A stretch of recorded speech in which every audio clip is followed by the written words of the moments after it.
오늘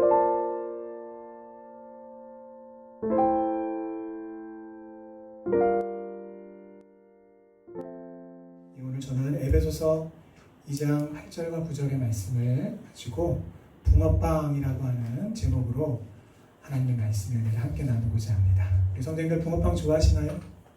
네. 아시죠? 예, 저도 한때 붕어빵을 열심히 직접 만들어 본 적이 있습니다.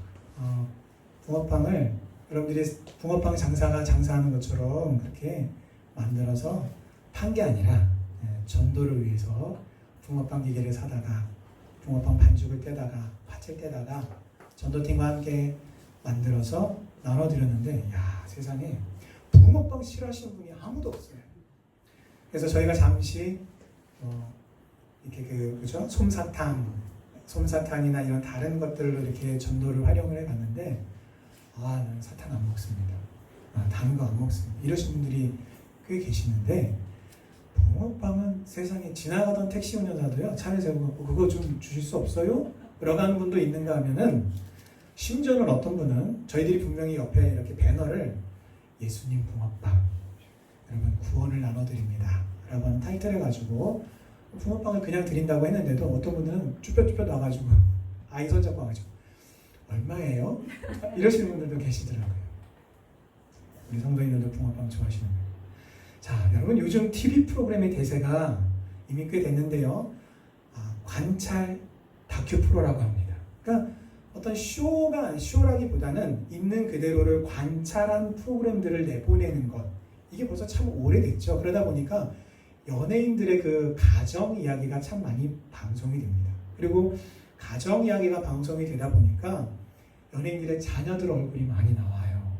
그래서 우리가 저 연예인 자녀는 이렇게 생겼구나 저렇게 생겼구나 세상에 라고 놀랄 때도 있는데요.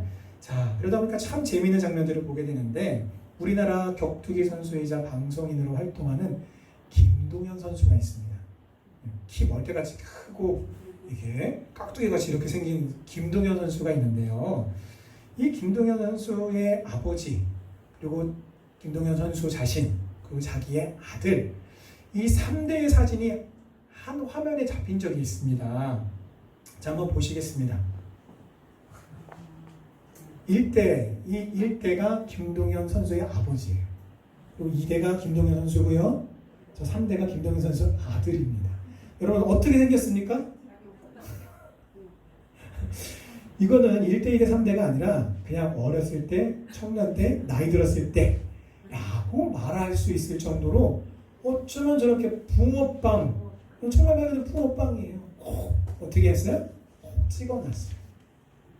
그래서 우리는 저 장면을 보고 세상에 진짜 붕어빵이네 라고 그렇게 말을 합니다. 자, 우리 성도님들, 그거 왜 붕어빵이라고 얘기를 할까요? 이렇게 똑같이 생긴 가족들을 보면서 야, 붕어빵이네 그러잖아요. 왜 붕어빵이라고 할까요?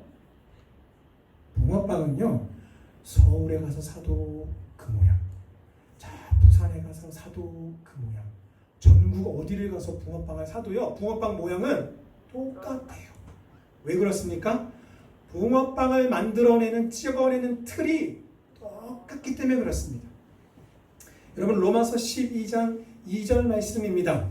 너희는 이 세대를 본받지 말고 오직 마음을 새롭게 함으로 변화를 받아 하나님의 선하시고 기뻐하시고 온전하신 뜻이 무엇인지 분별하도록 하라. 아멘. 여기서 여러분, 이 말씀에서 이 세대를 본받지 말아라 라고 하나님께서 말씀하고 있습니다.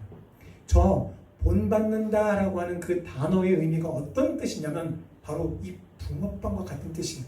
틀을 가지고 찍어낸다 라고 하는 의미가 저 본받는다 라고 하는 말 속에 들어있습니다. 그러니 붕어빵을 찍어내듯이 계속해서 찍어내는 모든 붕어빵마다 다 똑같은 모양을 하고 있는 것처럼 이 세대를 본받게 되면 예수 믿는 사람이나 예수 믿지 않는 세상 사람들이나 붕어빵처럼 똑같을 수밖에 없다라는 거예요. 구분점이 없다라는 것입니다. 그래서 여러분, 오늘 이 붕어빵이라고 하는 오늘 설교의 제목이 갖는 의미는 바로 예수님을 닮는 것을 의미하는 것입니다. 저희가 지금 이 자리에 다 함께 한 자리에 모여 있지만 우리의 신앙의 출발선은 다 달라요. 어떤 분들은 신앙생활을 그 믿음의 경주를 시작한 연수가 오래되신 분들도 있는가 하면 이제 막 얼마 전에 신앙의 그 출발을, 믿음의 출발을 시작하신 분도 있습니다. 심지어 이 자리에는 어쩌면 아직까지 예수님을 인격적으로 깊이 만나지 못한 분들도 있을 수도 있습니다. 뉴스에 보니까 사람들이 코로나19 때문에 이런 것이 달라졌습니다 라고 뉴스에 나오던데 뭐가 달라졌냐면요, 이제 참 요즘은 이제 사람들이 너무 지쳐서 이제는 바깥으로 나가려고 하는데, 이 코로나가 한참 진행되고 한 1년여쯤 지났을 때 뉴스에서 이렇게 뉴스가 나오더라고요. 사람들이 바깥의 외부 활동을 줄이고 이제 어디에서 지내요? 집 안에서 보내는 시간이 훨씬 길어졌답니다. 자, 그런데 각 나라마다, 우리 대한민국에서만 일어나는 일이 아니라 전 세계적으로 공통적으로 일어나는 일이 있는데, 그것은 무엇이냐면 한 집안 안에서 오랜 시간, 많은 시간을 함께 지내는 부부가, 더 많은 시간을 지내면 더 알콩달콩 지내면 좋은데, 안타깝게도 더 많은 시간을 보내는 부부들이 그 사이에서 갈등이 더 많이 일어나고 부부싸움이 더 자주 일어나고 심지어는 이혼율이 굉장히 더 높은 수치로 올라가고 있다라고 하는 뉴스가 방송이 된 적이 있습니다.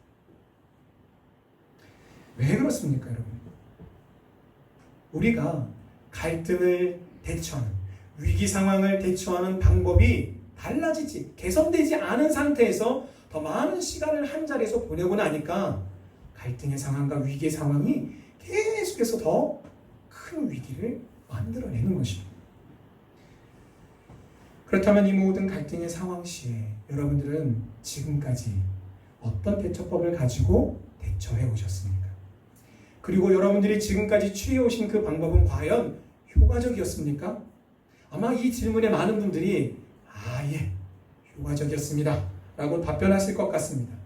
왜냐하면 내가 생각할 때 가장 효율적이고 효과적인 방법이라고 생각했기 때문에 지금까지 그 방법들을 택해온 것이겠죠. 그렇다면 다음 질문에도 답해 보시기 바랍니다. 여러분들이 효과적이라고 그렇게 답변하시고 생각한 그 방법은 과연 성경적입니까? 하나님께서도 인정하실 만한 건강한 방법입니까? 나도 살고 갈등하는 너도 살리는 방법이 됩니까? 아니면 오직 나만 살고 너는 죽든 사든 상관하지 않겠다라고 하는 방법입니까? 요즘은요, 세상의 사람들이 더 잘합니다. 과거에는 나만 살고 너는 죽든 살든 상관하지 않겠다라는 식의 해결 방법이 난무했어요. 그래서 여러분, 차를 타고 접촉사고가 일어나면 어떻게 합니까? 가장 먼저 해야 되는 게 뭐예요? 과거에는 어떻게 사람들이 했습니까? 문 열고 밖에 나가서 핏대를 세우고 어떻게 해요? 고함부터 질러대는 거예요. 그래서 목소리 큰 사람이 이긴다는 말이 한때에 유행했었습니다. 근데 요즘은 어떻습니까? 블랙박스가 있어요. 아무리 그렇게 목소리를 높이고 따진들 의미가 없습니다. 블랙박스처럼 살아계신 하나님께서 우리의 모든 것을 다 보고 계신 줄 믿습니다. 그렇다면 과거에는 그렇게 나는 살고 너는 죽든 살든 상관하지 않겠다는 방법이 있었지만 이제는 그것은 다 옛날에 지나가 버리고 말았습니다. 지금은 나도 살고 너도 사는 방법이 옳다라고 하는 것을 사람들이 다 압니다. 그래서 사람들은 이것을 가리켜서 상생이라고 부르기도 하고, 혹은 영어로 나도 이기고 너도 이긴다는 뜻에서 윈윈이라고 부르기도 합니다.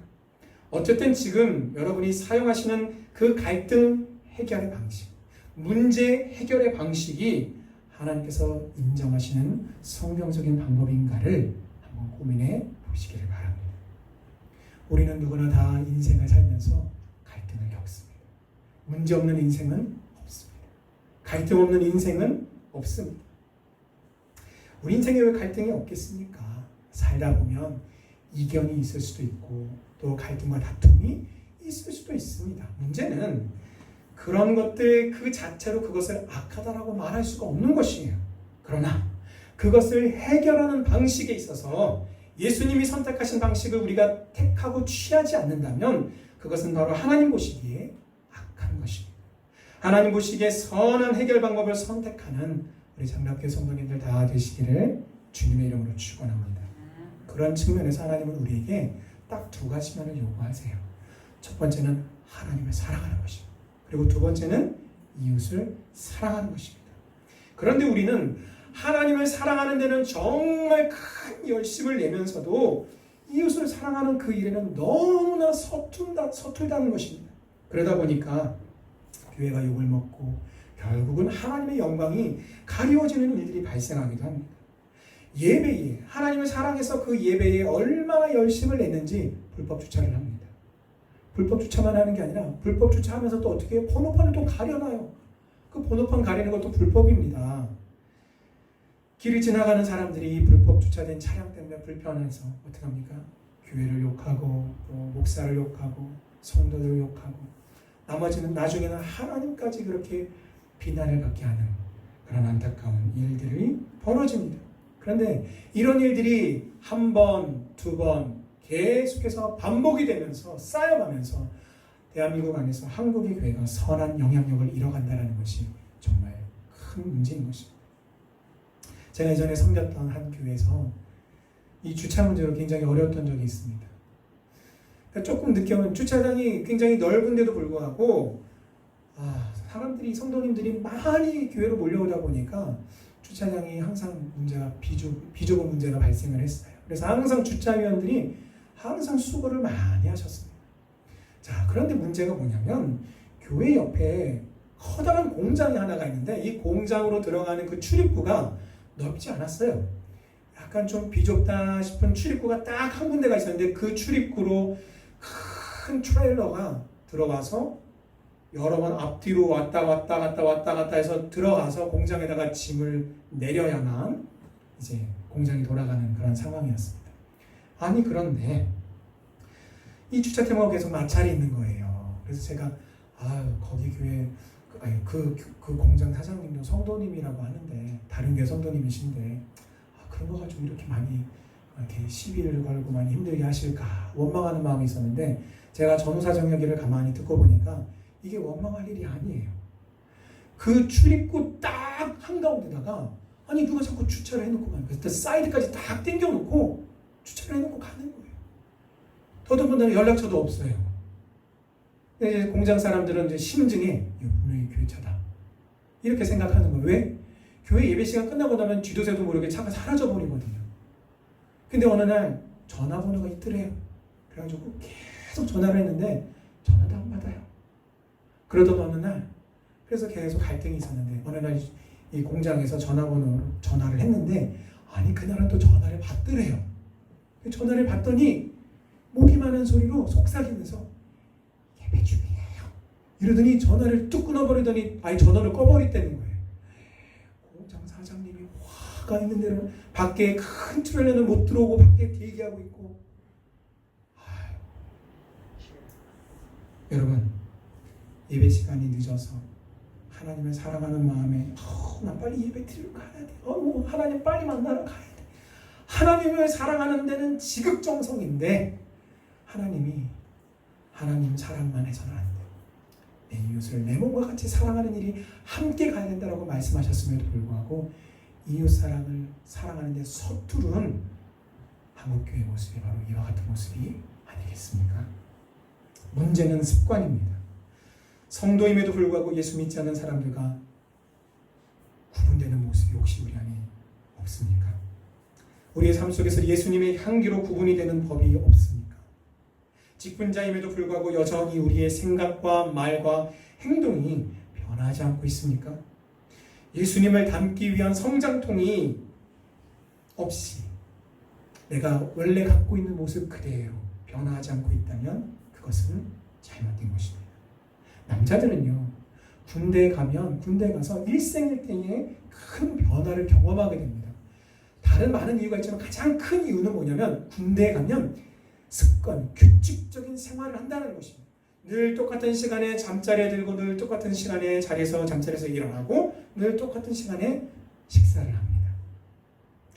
그렇게 규칙적인 생활의 규율은 사람의 습관을 바꿔놓습니다.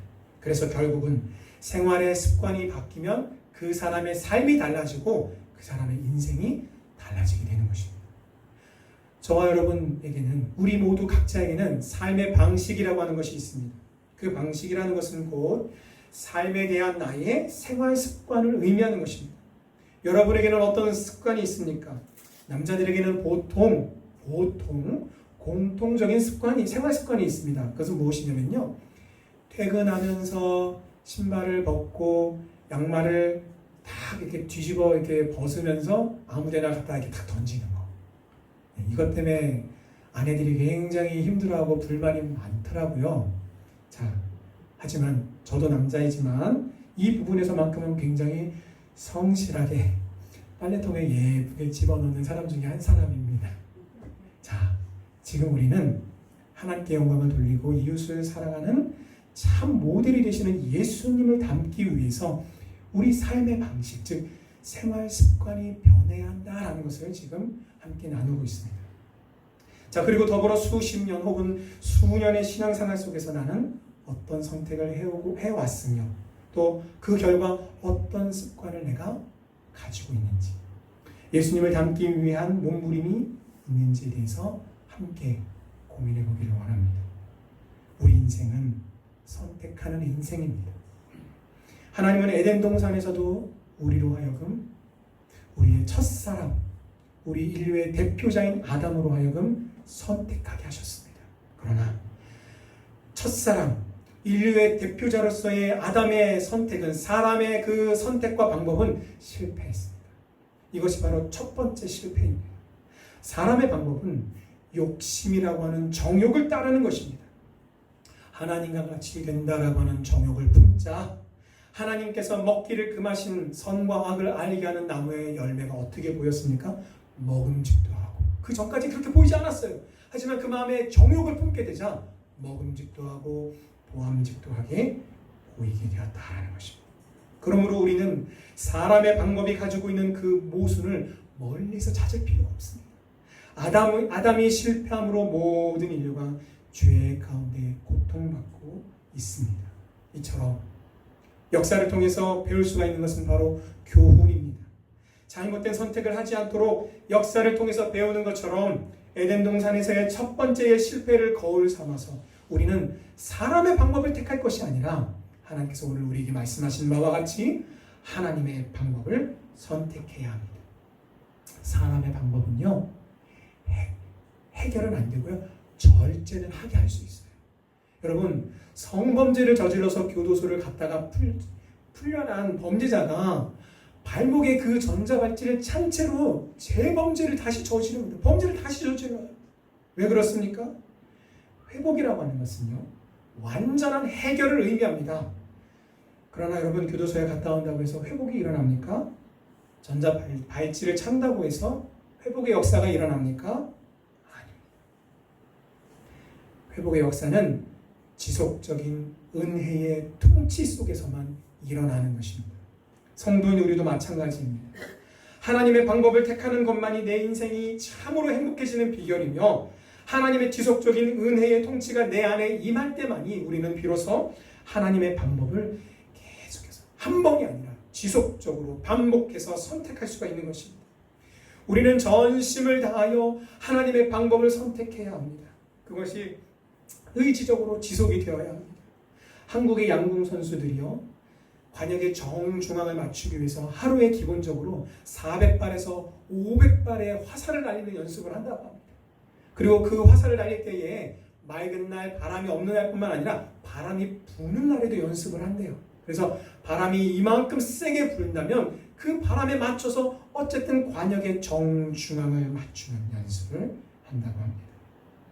어떤 고난과 바람과 같은 그런 방해물이 있다 할지라도 같은 목적지로, 같은 방향으로 날아가도록 힘을 다하는 것이 바로 훈련입니다. 우리도 마찬가지입니다. 우리 삶에 어떤 악조건을 갖고 있다 하더라도 항상 동일한 하나님의 방법, 하나님이 보시기에 선하시고 온전하시고 기뻐하시는 모든 하나님의 방법을 우리가 택하도록 우리의 의지를 다 드려야 할 것입니다. 그럴 때에 우리 삶은 습관처럼 하나님을 사랑하고 이웃을 사랑할 수 있게 되는 것입니다. 하나님만을 기쁘시게 하는 삶이 아니라 이처럼 이웃의 행복까지도 충족시키는 빛과 소금의 삶을 살게 될 것입니다. 이런 삶을 살기 위해서 우리가 오늘 해야 할 첫 번째입니다. 우리 함께 읽어볼까요? 믿음으로 읽습니다. 시작. 성경적인 변화는 하나님의 선물로 된다는 것을 믿어야 합니다. 여기서 말하는 성경적인 변화는 바로 예수님을 닮는 것을 말해요. 하나님의 선물은 무엇입니까? 하나님의 은혜를 말합니다. 즉 내가 노력하나 나의 힘과 나의 노력, 지금 훈련을 해야 된다고 말씀을 드렸어요. 반복해서 노력해야 된다고 말씀을 드렸지만 우리를 진정 예수 닮게 만드는 것은 반복된 우리의 노력과 훈련 자체가 아니라 우리에게 하나님이 은혜를 주실 때에 그 은혜로 말미암아 우리가 예수님을 더 많이 닮아갈 수 있고 지속적으로 닮아갈 수 있다는 것을 말하는 것입니다. 저희 어머님이 핸드폰을 처음 스마트폰으로 바꾸셨을 때 일이에요. 그런데 이제 어르신들이 대충 그렇듯이 이게 참 스마트폰이 낯서니까 터치하는 거 다 잘 모르시는 거예요. 그래서 제가 열심히 가르쳐 드렸는데 가르쳐 드려도 뒤돌아서면은 까먹고 또 까먹고 그러면서 뭐라고 하시냐면 너무 어렵다, 잘 모르겠다 이러시더라고요 처음에. 근데 여러분 지금 카톡도 잘 보내세요. 그게 어떻게 가능합니까? 나이가 많기 때문에 그렇습니까? 아닙니다. 나이가 어린 사람들도 나이가 많든 나이가 적든 그것이 문제가 아니라 우리 모든 인간은 단기 기억세포가 있습니다. 한 번 본 것, 짧게 본 것은요 모든 기억이 그 단기 기억세포에 들어가는데 이 단기 기억세포에 들어간 그 기억들은 어떻게 되냐면요 사라져요. 또 사라집니다. 나 돌아서면 까먹는 거 그게 맞습니다. 그럼 어떻게 하느냐? 그 단기 기억세포에 있는 기억들을 장기 기억세포로 옮기면 됩니다. 근데 그걸 어떻게 옮기느냐? 계속 반복하면 됩니다. 계속 반복하면 그 짧은 기억세포 안에 있던 그 기억력들이 장기 기억세포로 옮겨가서 절대 잊지 않게 되는 것이에요. 그러나 우리가 하나님의 말씀대로 변화할 수 있는 것은 그 훈련 자체가 아니라 아까 말씀드렸던 것처럼 하나님의 은혜로 말미암아 가능한 것입니다. 예수님 안에서 많은 변화를 경험한 사람, 성경적으로 더 많은 변화를 한 사람, 예수님을 더 많이 닮아서 보다 더 믿음이 강해진 사람들은 결코 그것을 자랑하거나 상대적으로 믿음이 약한 사람들을 향해서 교만할 수가 없습니다. 이유는 무엇이냐면 그것이 바로 하나님의 선물인 하나님의 은혜로 말미암아 그렇게 된 것이지 나의 노력, 나의 힘, 나의 그 어떤 것으로 된 것이 아니기 때문입니다. 반대로 뒤집어서 믿음이 작고 믿음이 연약해서 늘 쓰러지고 넘어져서 고통당하는 영혼이 있습니까? 그런 성도님들이 계십니까? 상대적으로 나보다 믿음이 더 좋은 사람들을 바라보면서 의기소침해지거나 낙심한다면 그건 역시 옳지 않습니다. 왜냐하면 우리는 비록 연약하고 혹은 영악하고 혹은 또 영악할지라도 하나님의 선물인 하나님의 은혜가 우리에게 임할 때에 우리 역시 신실한 하나님의 백성으로 성장하고 성숙하여 변화할 수 있기 때문입니다. 이처럼 하나님의 선물인 하나님의 은혜는 믿음이 약한 자들에게나 강한 자들에게나 예수님을 올바르게 믿고 의지하게 하는 하나님의 훌륭한 우리를 향한 선물임이 틀림없습니다. 하나님이 우리에게 은혜를 주실 때 우리는 주님을 더 사랑하고 그 말씀을 더 잘 지키게 됩니다. 시편 119편 165절 말씀입니다. 우리 함께 믿음으로 읽겠습니다. 시작. 주의 법을 사랑하는 자에게는 큰 평안이 있으니 그들에게 장애물이 없으리라. 인생의 문제는요 장애물이에요. 오늘 말씀에 보니까 주를 사랑하는 자라고 하지 않고 어떻게 합니까? 주의 법을 사랑하는 자라고 말씀하고 있습니다. 하나님의 말씀을 지키는 자에게는 장애물이 없다. 주님의 말씀대로 사는 사람에게는 장애물이 없다는 것입니다. 여러분의 장애물은 무엇입니까? 예수님 닮은 붕어빵이 되도록 하나님이 저와 여러분을 부르셨습니다. 예수 믿고 구원받는 것만이 우리 신앙생활의 최종 목표가 되어서는 안 됩니다. 하나님은 저와 여러분이 구원받은 이후에 저와 여러분을 위해 준비해 놓으신 풍성한 삶을 예비해 놓으셨습니다.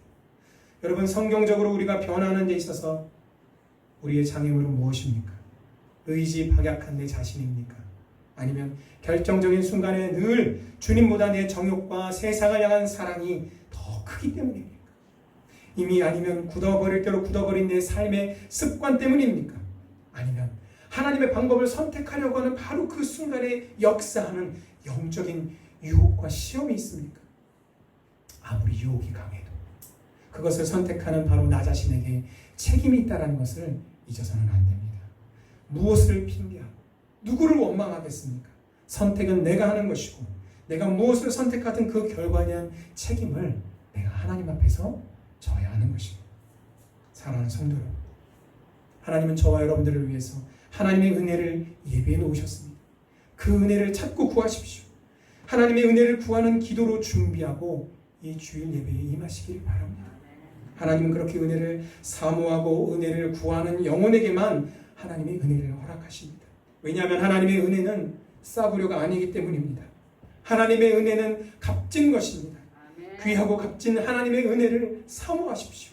그때 비로소 하나님께서 준비된 영혼들 위에 하늘의 문을 여시고 풍성한 하나님의 은혜를 넘치도록 부어주실 것입니다.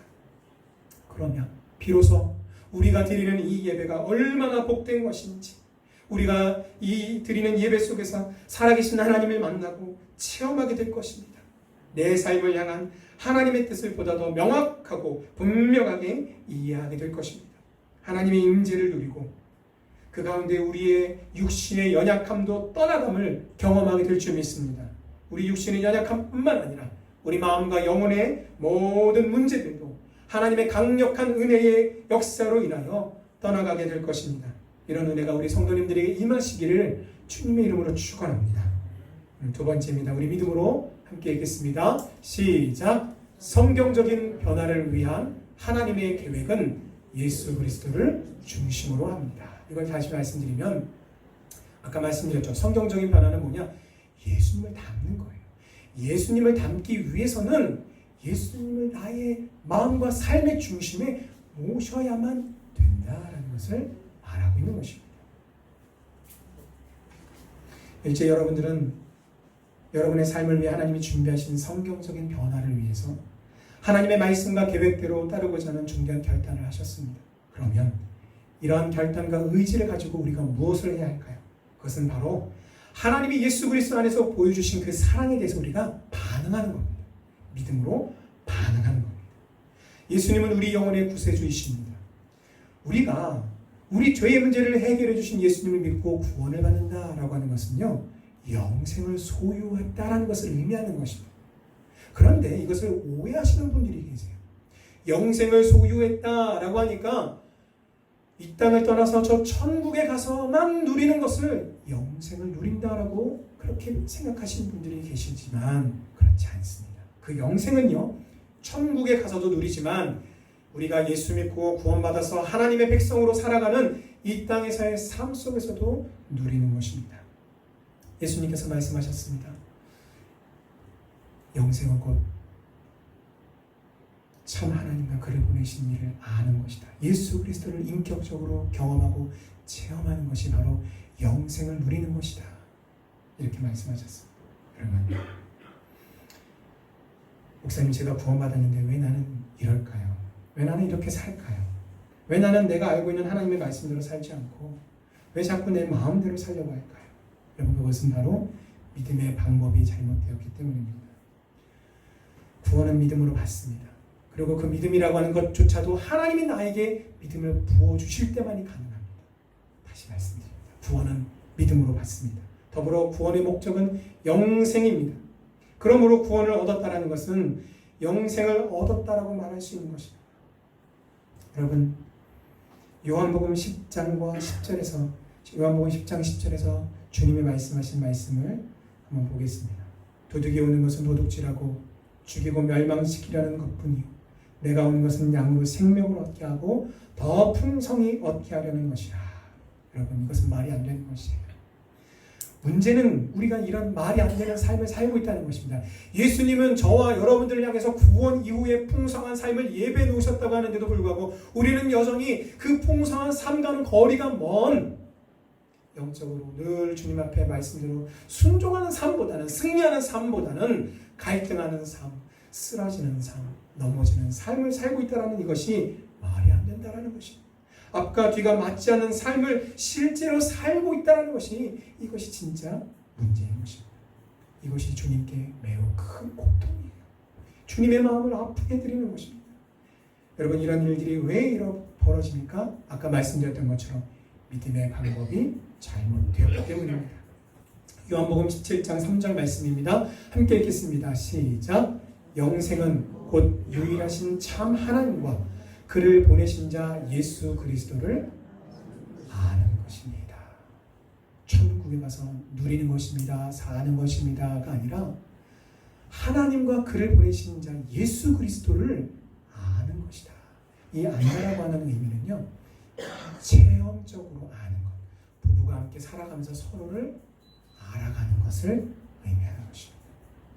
이처럼 영생을 누린다는 것은 천국에 가서 누리는 것만이 아니라 우리에게 예비하신 풍성한 삶을 통해 이 땅에 사는 동안에도 누리는 것입니다. 그러므로 이것을 위해서 필요한 것은 바로 예수 그리스도를 아는 것입니다. 예수님을 체험하고 주님을 우리의 삶의 중심에 모시는 것입니다. 믿음의 방법이 잘못되었기 때문에 우리에게 변화가 없는 것입니다. 나이가 많아서 변화가 없는 것이 아닙니다. 어려워서 변화가 없는 것이 아닙니다. 복음은 참으로 쉽습니다. 간단하고도 명료합니다. 문제는 복음을 대하는 우리의 마음이 복잡하기 때문입니다. 대상이 많기 때문입니다.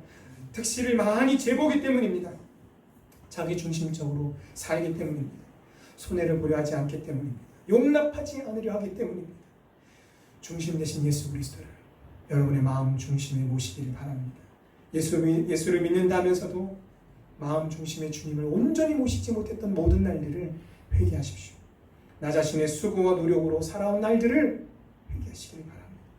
나 자신의 노력으로 예수님을 닮으려 했던 것들을 대해서 돌이키시길 바랍니다. 하나님의 표준은 완벽하여서 사실 우리의 힘과 노력으로는 도달할 수가 없어요. 또한 다른 어떤 사람을 의지할 수도 없습니다. 오직 하나님의 은혜와 자비에 대하여 나 자신의 상실된 상태를 인정하고 온 마음과 정성을 다하여 예수 그리스도를 믿고 내 삶의 주관자로 모심으로써 죄의 사함과 더불어 영생의 선물을 얻게 되는 것입니다. 뿐만 아니라 내 삶 속에 실제적으로 역사하시는 성령님의 도우심으로 말미암아 하나님께서 예비하신 풍성한 삶을 누리게 되는 것입니다.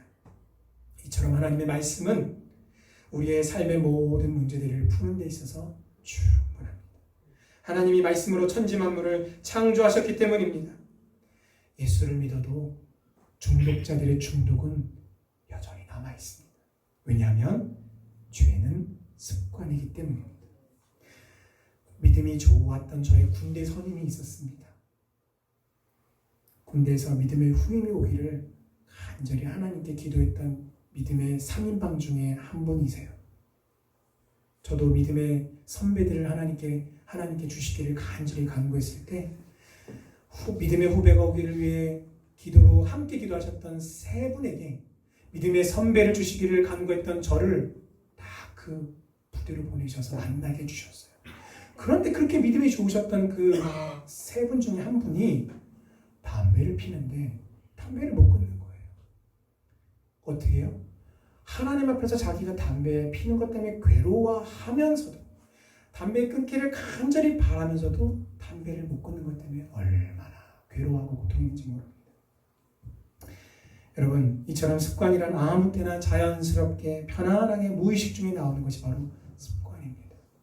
어린 유년 시절에 배앓이를 하던 목사님이 있었습니다. 그런데 약이 옛날에 변변치 않으니까 옛날에 이렇게 민간요법으로 이것저것 많이 먹였었잖아요. 근데 그 목사님의 어머님이 약이 없으니까 뭘 갖다가 다려서 먹였냐면 담뱃잎을 가지고 다려가지고 먹였다고 합니다. 그러니까 어렸을 때부터 이 담배 맛을 이 목사님이 조금씩 알게 된 거예요. 그리고 결국은 어떻게 되냐면 인이 바뀌어버렸어요. 그래서 중학교에 올라가서는 담뱃잎을 우린 게 아니라 담뱃잎을 말려가지고 잘게 썰어가지고 돌돌 말하는 걸 갖다가 이제 피기 시작을 한 거예요. 그래서 이미 우리가 말하는 꼴초, 담배에 아주 쪄들어버린 사람이 되어버리고 말았습니다. 그래서 완전히 중학교에 가서부터는 담배를 즐기게 된 거예요. 그러다가 이 목사님이 주님을 만나고 하나님의 그 부르심 가운데 신학을 하게 되었습니다. 그리고 신학을 하면서도 그 좋은 담배를 못 끊었다고 합니다. 신학을 하면서도. 그리고 40세 때에 주님이 인생적으로 이 목사님을 찾아오셨어요. 그리고 주님이 이 목사님이 기도하는 중에 주님이 그 마음에 이렇게 말씀하셨다고 해요. 야, 나보다 담배가 그렇게 좋냐? 이렇게 말씀하시더래요. 그때 이 목사님이 완전히 하나님 앞에 깨져서 아닙니다, 주님. 그리고 그 후로 담배를 완전히 끊으셨는데 이때가 40세 때였는데 40세가 되기 이전에 딱 한 번 1년 동안 자기 의지를 가지고 담배를 끊은 적이 있었대요. 1년 동안. 근데 그 1년이 지나고 나서 다시 핀 거죠. 그 목사님이 저한테 이렇게 물으셨어요. 이 목사, 내가 40세 이전에 완전히 끊기 이전에 끊었던 그 1년의 기간이 내가 담배를 끊은 것인가 안 끊은 것인가 물으시더라고요. 여러분, 그 1년의 기간이 끊은 겁니까? 안 끊은 겁니까? 그것은 끊은 게 아니라 중단한 것이죠. 끊었다라는 것은 그 뒤에 다시는 그것이 없는 것이에요. 그러나 중단은 가다가 잠시 멈춘 거예요. 멈췄다가 다시 갈 수 있는 것은 바로 중단이라는 것입니다. 사람의 방법에는 한계가 있습니다. 절제로는 한계가 있습니다. 그러므로 우리에게는 하나님의 방법인 예수 그리스도가 필요합니다. 주님의 원론적이고 이론적인 통치가 아니라 실제적이고 현재적인 주님의 임재가 우리의 삶에 이루어져야 합니다. 그것을 위해서 여러분의 마음의 문을 활짝 여시고 주님을 우리의 마음 중심에 모시기를 바랍니다. 말씀을 맺겠습니다. 나는 할 수 없어도 내게 능력 주시는 자 안에서 내가 모든 것을 할 수 있습니다. 그 능력은 우리에게 선물로 주신 하나님의 은혜 안에 있습니다. 특별히 하나님의 말씀의 은혜를 사모하고 구하고 찾으십시오. 늘 예배가 시작되기 전에 그리고 주중에 그 은혜를 위하여 기도하십시오. 믿음으로 찾고 구하는 영혼에게 은혜의 큰 비밀을 보이시고 폭포수와 같이 쏟아 부어 주실 줄 믿습니다. 우리 인생의 모든 문제 해결의 열쇠가 하나님의 말씀만으로 충분함을 믿으시기 바랍니다. 또한 인생은 선택하는 인생입니다. 지금까지 내가 취해왔던 자기 중심적인 사람의 방법을 버리십시오. 구원 이후에 예비하신 풍성한 삶이 하나님의 방법을 택하는 믿음의 사람에게 주어집니다. 그것을 취하시고 그것을 누리십시오. 죽어서만 누리는 영생이 아니라 예수 그리스도를 내 삶의 실제적인 주인과 통치자로 모심으로써 이 땅에서 영생을 누리며 사시기를 바랍니다. 하나님과 인격적인 교제를 통해 영생을 누리시기를 바랍니다. 하나님의 방법을 선택하십시오. 우리에게 선물로 주신 그 하나님의 은혜로 말미암아 우리가 예수님을 닮는 것이 가능합니다. 그래서 예수님의 붕어빵이 되어서 지속적으로 주님을 향하여 닮아가고 성장하고 성숙하는 우리 장로교회 성도님들 다 되시기를 주님의 이름으로 축원합니다. 아멘.